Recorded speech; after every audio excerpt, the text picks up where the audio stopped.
Yo, with Kendrick Lamar's recent album GNX and SZA's deluxe version of SOS Alana, the music industry has been put on notice what a dynamic duo between Kendrick Lamar and SZA looks like. They will be going down as one of the most iconic duos in R&B and hip-hop history, with the style that completes each other that brings together a chemistry that is unmatched, and actually, dangerous.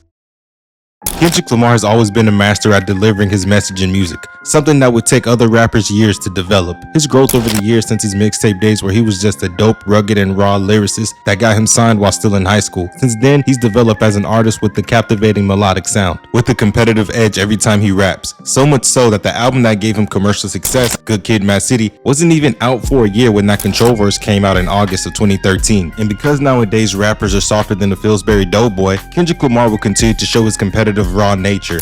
And nothing been the same since they dropped Control and tucked the sensitive rapper back in his pajama clothes. The rappers are losing sleep over that verse. It shows where the competitive edge of hip-hop is gone. Kendrick Lamar is one out of a few rappers like Nicki Minaj with a unique cadence and flow. On albums like To Pimp a Butterfly, every track he's changing his voice, he's changing the flow. And Hood Politics is a good example of this. Boo-boo, baby mama ain't your new bitch. Boo-boo. His ability to be humorous and introspective on the record is what can keep an audience interested. He does this on songs like Mama Said and Institutionalized, and less introspective songs and bangers like Peekaboo on GNX. He may have sampled Little Beaver giving Helping Hand on that song, but he was whooping feet on that record. That's why Top Dawg said that Kendrick is a dangerous man right now. Everything I thought he would be at 16 years old is here right now. 1 year before Kendrick dropped Good Kid, Mad City, he was performing at a show in Brooklyn. SZA happened to be working the show with her friend selling merchandise. CDE's president was looking to get merch, but they didn't have his size at the venue, so they agreed to meet up the next day with his size. The next day, while Punch was talking to SZA about the clothes, he noticed that her friend was wearing headphones and was deeply into the music she was listening to. He asked who she was listening to, and her friend shared that it was SZA's music. Punch put the headphones on to listen, and the rest was history.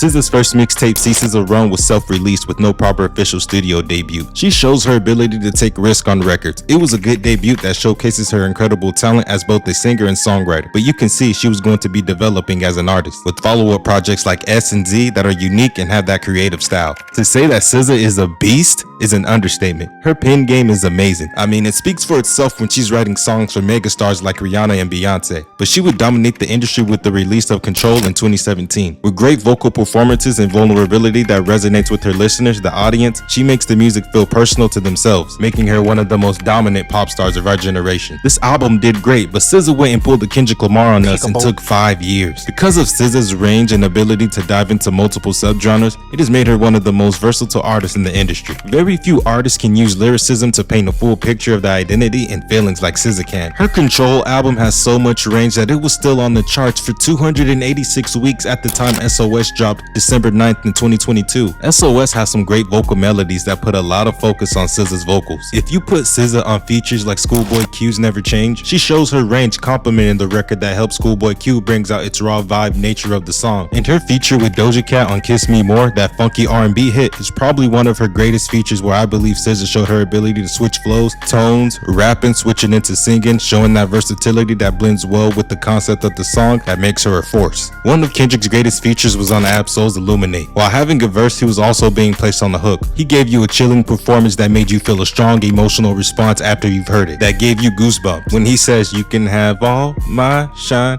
I'll give you the light," that shit was hard. Kendrick Lamar's ability to draw emotion was also prevalent on Isaiah Rashad's record, What's Wrong. Kendrick gave the song life with the concept and the way that he delivers it. He switches the flow, the voice, and speeds it up. Flawless verse. But what makes Kendrick and SZA a dangerous duo?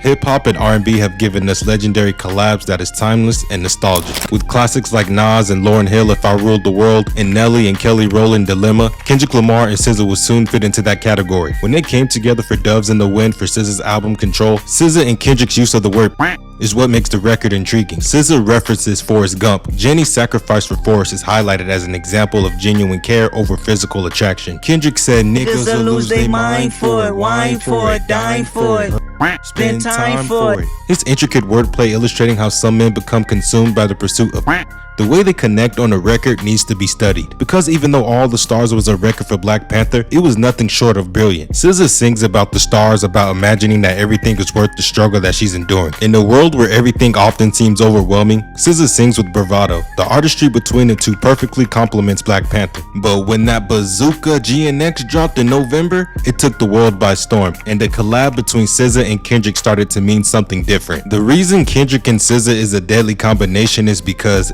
if this world was mine, the way they worked together was cohesive and effortlessly. This was the perfect example of genius. Their voices complemented each other, with SZA's soulful voice making the listeners feel vulnerable. SZA was a compliment to Kendrick's pen on Gloria. Kendrick's observation about complex relationships using an artist and his craft to describe a romantic relationship. The song talks about themes of love, commitment, growth, and emotional turmoil. When SZA dropped her SOS Deluxe album Lana, it had a feature with Kendrick called 30 for 30, and boy oh boy did it light the internet up. But SZA having vulnerability and a raw confidence in Kendrick's rhythmic delivery isn't what did it for the audience. Nope. It was the fact that Drake had a song called 30 for 30 and was speculating that when Kendrick said You fucking with niggas that thinking they cuter than you?